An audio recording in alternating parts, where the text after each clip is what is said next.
You're born in a private clinic in Monterey. Your father reserves the entire east wing of the building. 15 men guard every entrance. The doctor who brings you into this world gets paid more for this delivery than he'd make in 8 months. Your first cry mixes with the pop of French champagne bottles. You're 4 days old and there's already a song with your name circulating on northern radio stations. You didn't choose any of this, but it already chose you. Your childhood unfolds in a hacienda that looks more like a small town. There's a colonial chapel, 3 sports courts, stables with Paso Fino horses, even an aviary with exotic birds your father acquired at an auction in Houston. You have everything a kid could dream of, except one thing: the possibility of being normal. You don't attend regular schools. Teachers come to you, traveling to the family property. You don't share games with kids your age, you hang out with the children of your father's trusted men. Kids who look at you differently because they know exactly who you are. Your first clear memory involves the men. They're always there. Men with radios, men with guns visible under their guayaberas, men who straighten up when your father crosses any threshold, men who call you young sir when you're barely 7 years old. Your dad is affectionate when he's present, but there's a perpetual distance. He always has pending business, always has meetings, always has calls he needs to take. When he dedicates time to you, he's generous and present, but there's a dimension of him that remains inaccessible. That dimension that makes those men look at him with a strange combination of absolute devotion and contained terror. At 9 years old, you ask the inevitable question: what exactly does your dad do? Your mom, an elegant woman who never goes out without impeccable makeup and exclusively wears European designer clothes, explains that he's a businessman, that he manages import and export operations for agricultural products. You want to believe her because you need to believe her, but you've already witnessed certain things. You've seen men arrive with suitcases they inspect in closed rooms. You've heard conversations in code that you don't understand, but you sense you should never repeat. Your education is a study in contradictions. On one hand, your father obsessively insists on your academic training. You have to be smarter than me, he constantly repeats. I learned by crashing against reality. You'll learn from books. You have access to exceptional instructors. You master English from an early age. You study advanced mathematics, world history, economics. On the other hand, you also absorb lessons that no book contains. You learn that total trust in anyone is dangerous naivety. You learn that power isn't requested, it's exercised. You learn that loyalty has a price and betrayal has consequences. At 13, your father takes you to your first serious meeting. It happens at one of his mountain ranches. You arrive by helicopter. 40 men are waiting. Everyone stands up when the aircraft descends. Your father formally introduces you. This is my son. Eventually he'll occupy the place I hold today. Respect him as you respect me. The men nod in silence. You barely comprehend the magnitude of what's happening, but you feel the gravitational weight of all those stares. In that instant, you stop being simply a child. You become the son. You meet the accountant around the same time. He's a man in his mid-40s, thin, with perpetual anxiety in his eyes, wearing designer glasses and never separating from his laptop. Your father treats him with particular respect. It's not the respect he shows the commanders. It's something different, almost reverential. This man is worth more than 30 gunmen, he explains afterward. The ones who execute are necessary, but the one who knows where every cent is and how to move it without leaving a trace, that's truly irreplaceable. The accountant explains his function one afternoon, simplifying it for your understanding. Imagine your dad sells oranges, he says while adjusting his glasses. But he can't report those oranges to the government because they generate uncomfortable questions. So I create restaurant chains that only exist on paper, registered gas stations that never pump gas, commercial franchises that never open their doors. And I make all the money from the oranges seem to come from those legitimate businesses. The authorities review the documents and everything looks perfectly legal. You ask if that isn't cheating the system. He smiles with deep sadness. It's cheating, no doubt. But it's the kind of cheating that keeps many people alive, including me. Your adolescence becomes a perpetual clash between parallel realities. You spend periods in Austin with your mom, living like any kid from a wealthy family. You visit shopping galleries, attend sporting events, go to social gatherings. Nobody really knows who you are. You can experience something close to normalcy. Then you return to Sinaloa and remember that normal will never be an available option for you. You go back to the hacienda, to the armored trucks, to the armed men, to the immovable reality of what your last name means. At 15, you receive your first luxury watch. At 16, your first vehicle. A European SUV that costs more than 3 average houses. Your father hands it to you on your birthday along with a semi-automatic pistol. The vehicle is for you to enjoy, he says, as he hands you the keys. The weapon is for you to survive. You learn to shoot at a private range. You're skilled, exceptionally skilled. But every time you hold the weapon, you think about its real purpose. It's not for sport competitions. You begin to understand the business for real. Your father no longer hides anything. He explains the complete organizational structure. At the top is him, the ultimate authority. Below operate the lieutenants who control specific territories.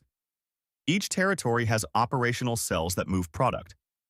But the real power, what sustains the entire structure, resides in 3 critical positions: the security chief, the routes coordinator, and the accountant. Without the first, you can't protect your operation. Without the second, you can't transport merchandise. Without the third, money lacks utility because you can't legitimize it. You observe up close how the financial machinery works. The accountant now leads a team.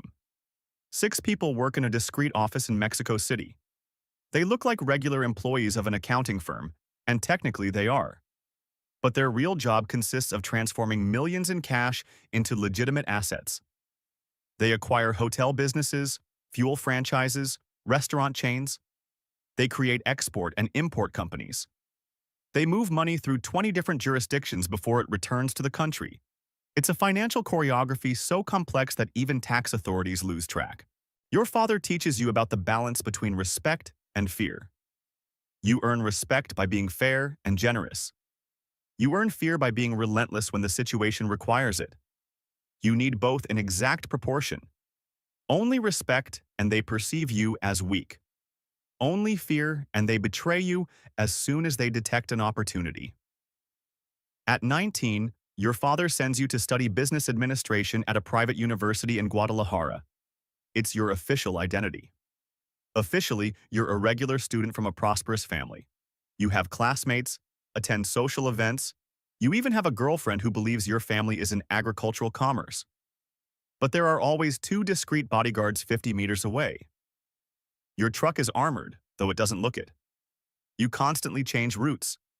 You never stay at the same address for more than 2 weeks. You learn that being the son is living in a constant paradox. You have unlimited access to financial resources, but you can't enjoy them freely. You're respected and feared, but you can't cultivate genuine friendships. You have influence, but not autonomy. You can acquire anything material except anonymity. You can travel to any destination except the only place you really want, an ordinary life. Your father begins to include you in important negotiations. You meet the South American partners, elegant and educated, who discuss tons as if talking about stock market shares. You meet the North American distributors, pragmatic and nervous, who only require their merchandise on time and without complications. You watch the accountant present financial reports in digital presentations, exactly like a legitimate corporate meeting. There are quarterly growth charts, detailed cost analyses, profit projections. The only difference is that the product in question is illegal, and the losses aren't measured in money but in human lives. You start actively participating in the financial aspect. The accountant instructs you in the fundamentals of money laundering. He explains shell companies, smurfing operations, fictitious loans between offshore corporations. Your father moves product, he tells you, but I transform the money that product generates into something usable. And honestly, moving money is significantly more complex than moving merchandise. You hide merchandise in secret compartments. Money has to look completely legitimate to governments that have increasingly sophisticated detection systems. At 22, you've already witnessed too much. You've been present in meetings where human destinies were decided. You've seen the consequences of betrayals. You haven't executed directly, but your decisions have had lethal repercussions. You start drinking to fall asleep. First beer, then high-end whiskey. Your father notices immediately. Be careful with that, he warns you. In this business, you can't have exposed vulnerabilities. Alcohol is a weakness others can exploit strategically. The accountant shows you numbers that deeply impact you. The organization generates approximately $2.5 billion annually in gross revenue. After deducting production costs, transportation, institutional bribes, and security, about $700 million remain in net profits. Of that, $350 million is successfully laundered and converted into legitimate assets. The rest remains as cash, hidden in warehouses, buried on rural properties, waiting its turn to be legitimized. The problem isn't generating money, the accountant explains while reviewing spreadsheets. The problem is what to do with it. We have so much cash that it literally deteriorates in some warehouses from humidity. We lose millions from physical decomposition of paper currency. It sounds absurd, but it's completely real. That's why we need to constantly launder. Cash that can't be used is dead money. Your life is completely surreal. You're 24. Officially, you're a young businessman in the real estate sector. You have corporate offices, formal employees, legitimate projects that build real buildings. But the reality is that those businesses are simply components of the laundering system the accountant meticulously designed. You build residential developments using capital of illicit origin. You sell them to legitimate buyers at market prices. The money you receive is already completely clean. It's a perfect cycle. But behind the professional facade is your true existence. Clandestine meetings, decisions that impact thousands of lives, delicate alliances with other organizations, silent conflicts over territories. You're like the CEO of a multinational corporation, except your corporation traffics prohibited substances and your competitors don't sue you legally. They simply eliminate you. You start questioning everything. Late at night, alone in your luxury apartment in Santa Fe, you wonder who you'd be if you'd been born into another family. If your father were an architect, university professor, ordinary merchant, you wonder if you'd have any option to leave, even if you really wanted to.